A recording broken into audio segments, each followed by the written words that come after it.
Welcome to Halifax Sports Talk. Andrew and Dayton with you, and we are here to talk Halifax Mooseheads and Halifax Thunderbirds.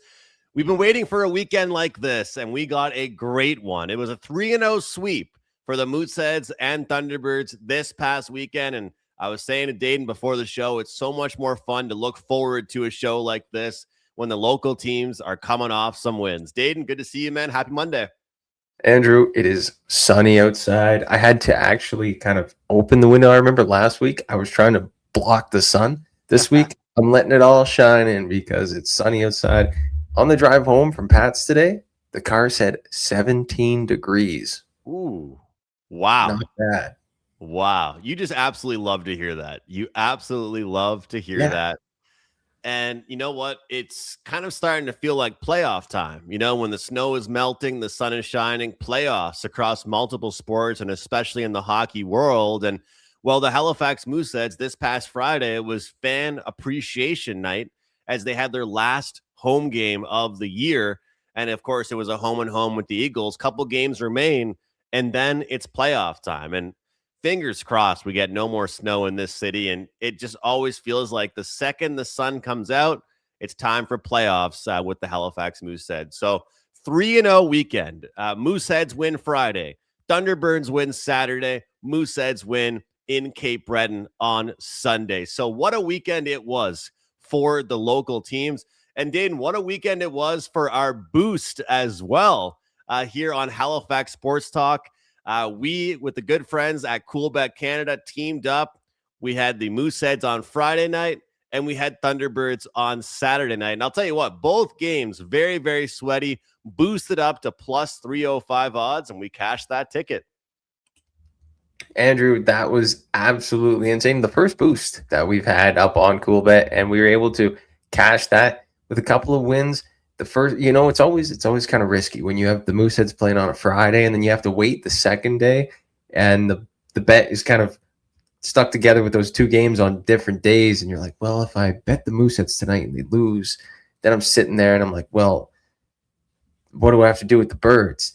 But then the Moose won, so you're not worrying at all. And I actually had a buddy of mine that cashed that, and so I'm pumped for him. Made a couple of bucks on that, so it was a great weekend for everybody involved, and I think everybody should look out in the near future for some more possible boosts, eh? 100%. And I had a friend that was at the Mooseheads game on Friday night. He took the boost as well for us. And I actually watched the Mooseheads game on Friday night at home. I had kind of a more relaxed Friday, and had some different stuff going on the TV, but made sure I watched the Mooseheads game. And I got the text after the game, like, I'm going back tomorrow, like, and you're coming with me too. And I was like, for sure, I'm in. Because you got the two legs to the parlay, and it was kind of nice that it was two separate days. So you win the first leg, and all of a sudden you've got Thunderbirds at plus 305. So you got to love that. And I got to tip my cap to you because it was great work by you with the graphic. We'll bring it up here. And I love how they gave us the label there. You can see it. Halifax Sports Talk. They called it the For the Community boost. I love that, from plus 264 to plus 305 Mooseheads and Halifax Thunderbirds. So just great stuff. Shout out to Coolbet, and shout out to all of you guys that hopped on board. And stay tuned for more, because whether it's Thunderbirds, whether it's Mooseheads going to the playoffs, or whether it's the Halifax Wanderers, we're going to have much more with our good friends at Coolbet Canada. So, Dayton, let's start off with this Halifax Mooseheads team. What a win. What a battle for them that it was on Friday night. And I'm going to start things off with this. Owen Brisson, to me, if there's ever a time to get hot, this guy is looking like the guy we saw earlier in the year. He's looking calm. He looks poised. And then after the game, the celebration he had, firing the crowd up, like just pumping the crowd up. I thought he was going to stop at the red line. He went all the way down the other end, just so fired up after making two saves in the shootout. He had himself a fantastic game. The team looked confident playing in front of him. But any chance the Eagles got for a big grade A scoring chance, Owen Brisson was there. So we can talk about Rousseau. We can talk about Liam Kilfoyle. But for me, watching that game at home, my MVP was Owen Brisson. Great game for him. Owen Brisson was definitely one of the standout players that game. He has to be. Your goaltender always has to be one of your best players when it comes down to this time of the season. It's crunch time. Playoffs are right around the corner. And what can push you down the playoffs even further than you might be supposed to be? A hot goaltender. The Mooseheads knew it from last year. Jacob Steinman kind of exceeded their expectations at the end of the season, along with the help of a few 20-year-olds. They have those this season in Connor McPherson and Sam Rousseau, who also seem to be heating up at this point of time. So who knows what's in store next for the Mooseheads? They have a date coming up with the Sea Dogs up next. They look to take them down after kind of dropping the ball last time around against the Dogs. They were favorites going in, and the Dogs were able to take them down. So hopefully the Mooseheads can turn things around, because it was a great weekend this weekend, and they'll look to kind of carry that momentum towards the playoffs. 100%. And I tip my cap, because the way this team battled back, they deserved at least a point in the game on Friday night, Dayton. They did. And the way that game kind of went, we saw in the third period, 8:04. The Eagles get a goal, and you could see a little bit of the building just look deflated. Like, they looked like, oh man, this team has played such a great game. You know, they deserve this. They deserve to at least go to overtime and get a point. And it really looked like that's where the game was going when it was 1-1. And I was saying to somebody on Saturday, when I was on the way to the Thunderbirds game, fans these days can't appreciate low scoring games anymore. And I think back, there was one game I went to, the Halifax Mooseheads. The final score was something like 7-5 or 8-6. It was just one of those ridiculous games that it seemed like every second shot on goal was turning into a goal. And you know, it's playoff time. You know, we're getting close to it. And I've said to you on the podcast that we challenge the Halifax Mooseheads to win a low scoring game, keep things, low event, limit chances. And that's what's going to lead you to success, whether it's this year or moving forwards. And I'm sure you agree with me. Like, people don't know how to appreciate low scoring hockey games. That was one of the best junior games I've watched all season.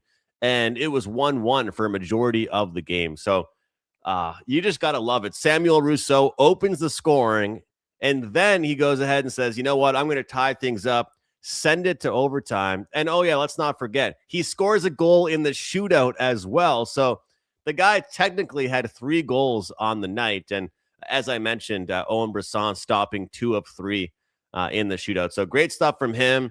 And there was one guy that we really didn't see too much out of on Friday night. He did get an assist, but that's Oleg Kulibiakin. And I don't know, maybe it's a little bit of Cole Caulfield-esque where he scores more goals on the road. But Kulibiakin, he had himself a great one at center 200. Yeah, he didn't play on Saturday night. Cole Caulfield's Mr. Saturday night, so maybe that's the reason. But Sunday kind of leaked into that as well.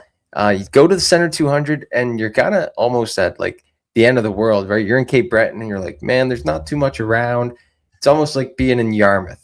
What is there around? Well, Oleg Kulibiakin's in town, and that's a great reason to go out on a Sunday afternoon, because the Mooseheads and Eagles back at it, and Oleg Kulibiakin in overtime, man, it was nice to watch. It's always good to watch when you see Kulibiakin coming up through center, cutting in.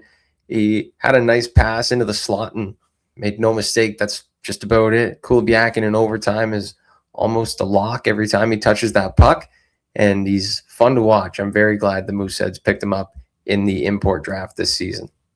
They always do a great job, and I look forward to seeing him in playoff hockey as well. So, we're not there yet, but I look forward to seeing. And I'll tell you what, 10,000 fans showed up on Friday night for Fan Appreciation Night. That's only about, 872 off of a sellout crowd, something like that. So this Halifax team, I cannot stress enough. I know I say it every single week on the show, but the crowd showing up, showing their appreciation for the team, and you absolutely love to see it. So the fact is, we talked a lot about not just being able to beat the same team twice with these home and homes, but be able to have a full and complete weekend. And this team really bought in. If you're Coach McKenzie, Dayton, you got to be just so fired up at what this team gave you this weekend. If you're Coach McKenzie, well, if you're Coach McKenzie, you're giving yourself a little fist bump on the bench. Once Sam Rousseau scores that shootout goal, you're like, yeah, that's why I put him in the shootout. Yeah. And then you go to Cape Breton, you get that second win of the weekend on Sunday in overtime. So, yeah, 2 low-scoring affairs, but you're able to squeak out a win in both of them, Andrew. It's a 4-point weekend, something the Mooseheads haven't seen in a while. So, I think you're more than happy if you're Brad McKenzie. Yeah. Sorry, I forgot his first name for a second. We call him Coach McKenzie so often. So when you look at the game as well, missing Sean Carrier, and I always try and defend the players, but if I'm going to defend any player, I'd probably be defending the player that he hit, because when you look at it in slow motion and a player looks like he jumps into his hit, it's never a good thing. And Sean Carrier got a 2-game suspension, so he did not play in the second half of the home and home, of course. And that's a guy that you want energy from.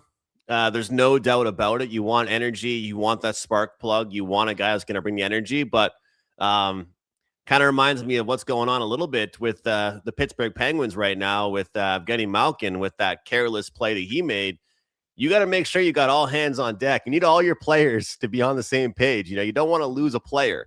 And so you want to be towing that line, but you don't want to get off that line by any means. So just make sure you're careful, make sure you're good. But I'll tell you what, the energy from this team was good. And I'm circling back here because there was one line that really caught my eye, and it was Danny Walters, Russo, and Carrier together was just so fantastic. And, they were top line one night, second line the other. But these guys, the energy they bring, when Danny Walters is on the ice, you realize why he's on NHL draft rankings. And it's the energy he brings. It's what he can do without the puck, what he can do in the D zone, what he can do to just spark a ship.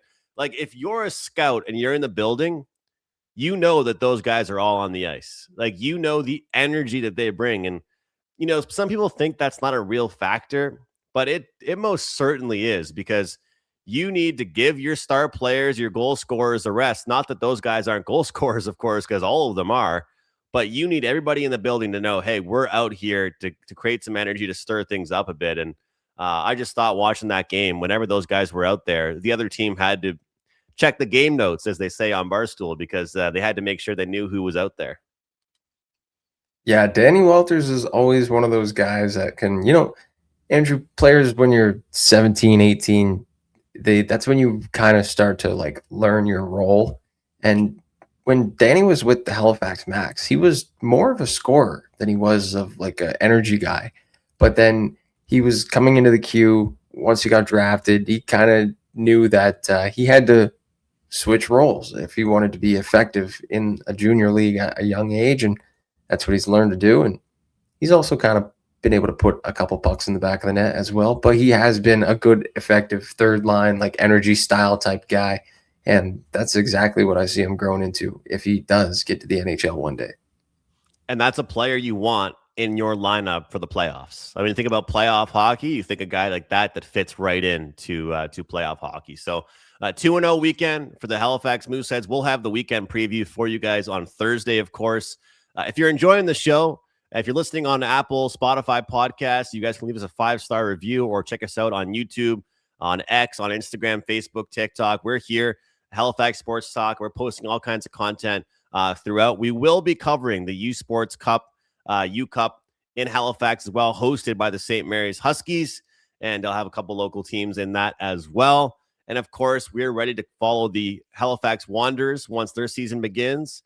We have something in the works as far as that's concerned, and we're going to be ready, locked and loaded to cover the Halifax Mooseheads playoff push as best we can. So stay tuned, and we appreciate you guys following along with us. Halifax Sports Talk, Mondays and Thursdays.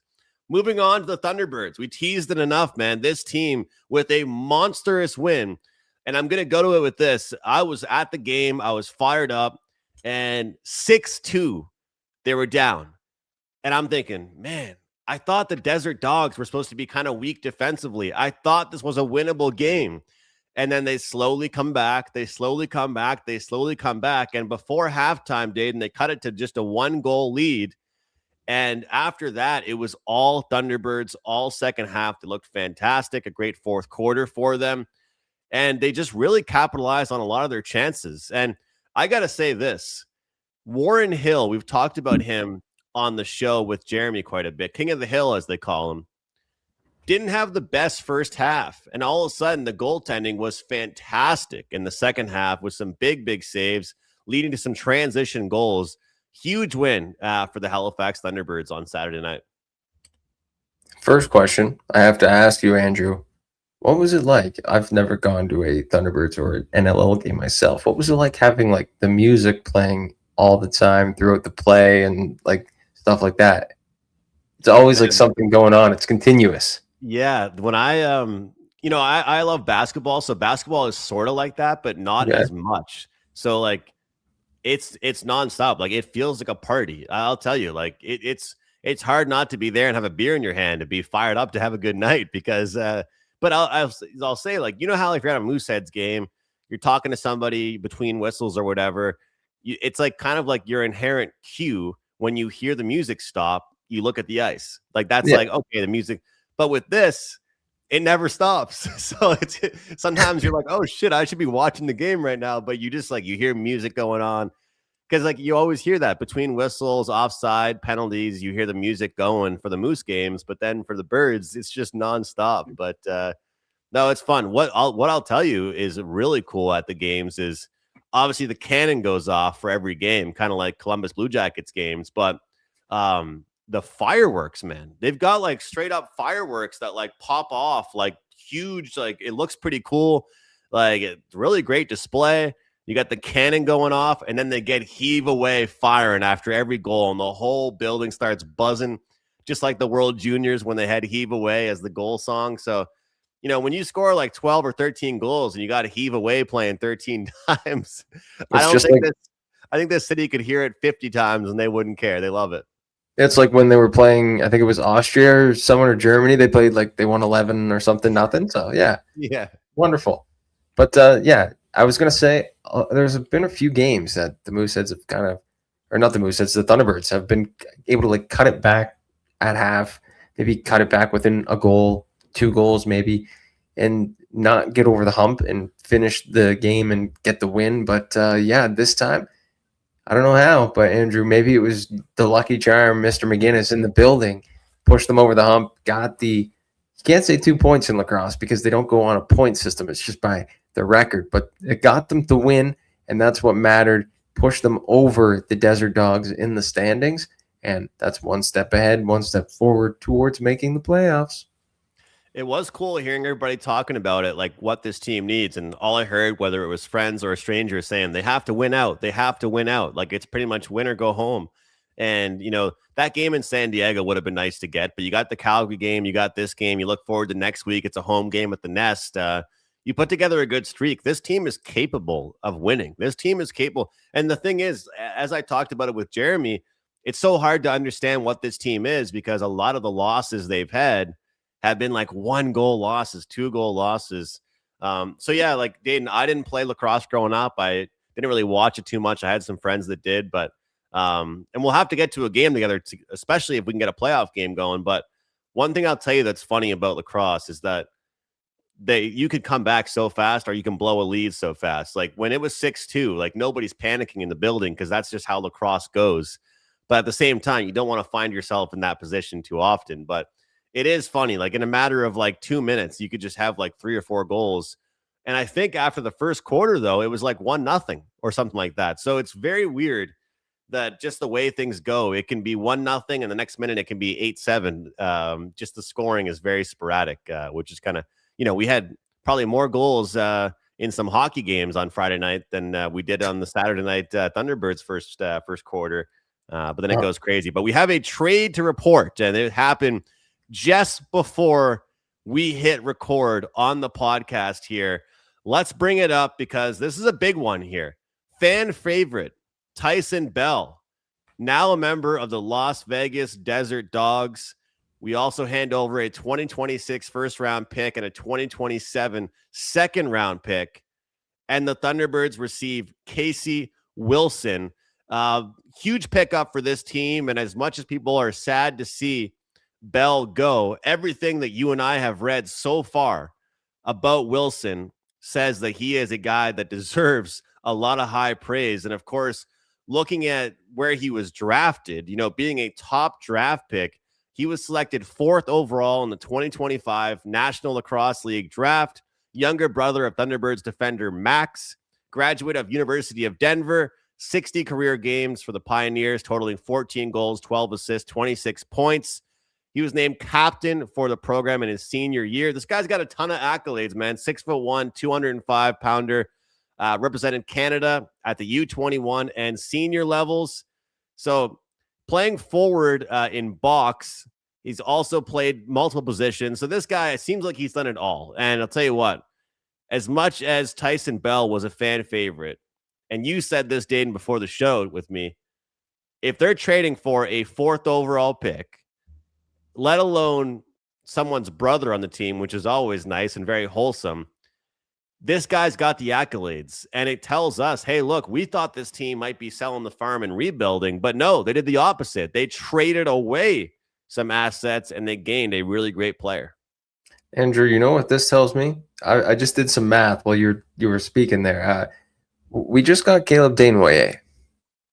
Basically, this is, and to put it into hockey terms, to put it into terms that someone like us would understand, we just got Caleb Desnoyers, and we had Elliot Desnoyers, and the 4th overall pick. It's something like if you're going out and getting the 4th overall pick from this past year's draft, I think you're mighty fine, especially if you've got a roster that's already been in contention like last year. I know you've lost a couple of pieces now, like Theed and now Bell, but you get in a 4th overall pick, a guy that's so defensively touted like Wilson is. It's probably not too bad of a trade if you really think about it.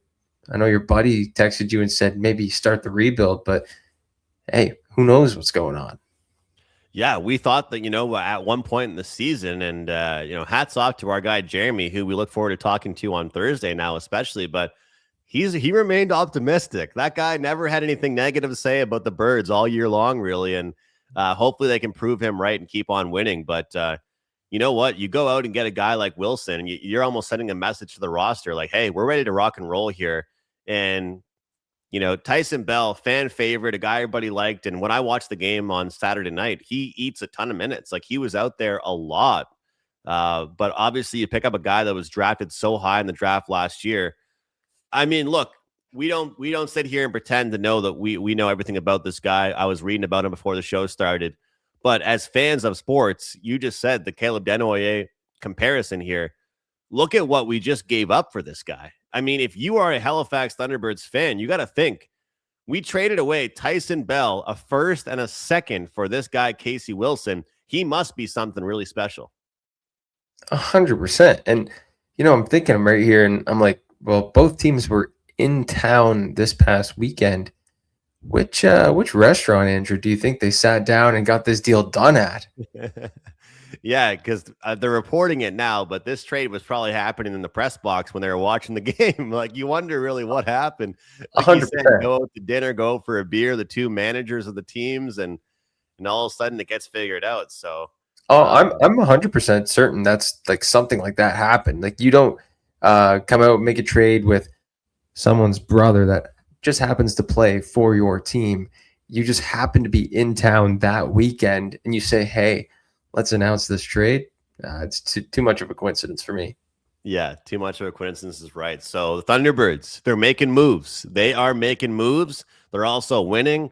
And same thing for the Halifax Mooseheads. So I'll tell you, it's been so much fun having the positive energy today on the show. Mooseheads go 2-0. Thunderbirds with a big win, big second half as well. And we cash the boost. And speaking of the boost, I wanted to mention as well, Dayton, people that are checking out CoolBet, you guys can use the promo code SPORTS200. That's SPORTS200 to get $200 in free bonus bets. That's SPORTS200 at CoolBet Canada. Outside of Ontario, you guys can take advantage of that great deal. SPORTS200 to get $200 in bonus bets, and hopefully we can keep cashing tickets because we are 1-0 undefeated on our boosts. But that's it for me, Dayton. Anything closing thoughts for you? Is that when we retire? Just go out on top? I'm joking. I'm Yeah, joking. yeah, we're done. We're just saying, I'm hey, look, we'll see you guys next year. We'll see you for the Monday season. No, I'm 100% joking. Let's go, fellas. And like I said earlier, keep an eye out for more. Keep an eye out for more. And again, guys, $200 in free bonus bets. That's pretty good. So sports 200. And make sure you let Coolbet know. Tag him on social media. Tell him Halifax Sports Talk sent you. We'll try and keep making some money and getting some winners as well for local teams. All right, guys, stay tuned for more content next week. U-Cup in Halifax. We got a big playoff push coming for the Mooseheads. Thunderbirds are back in the win column. 2 straight wins for them. They're back at home at the Nest once again this weekend. Thanks for watching, guys. We'll see you next time here on Halifax Sports Talk.